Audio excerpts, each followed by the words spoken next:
Want to check out or get back those pics or videos you just trashed on your iPhone running iOS 26? Cool, here's how you do it. First thing, pop open the Photos app on your iPhone. Down at the bottom, hit the Collections tab.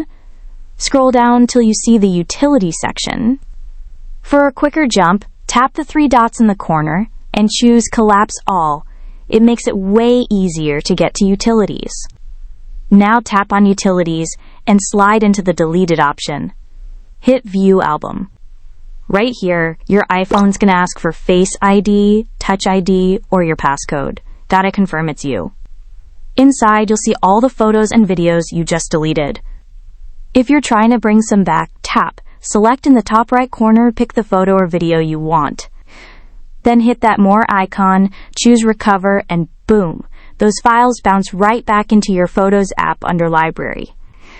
Now, if you don't spot what you're looking for in the deleted album, no stress.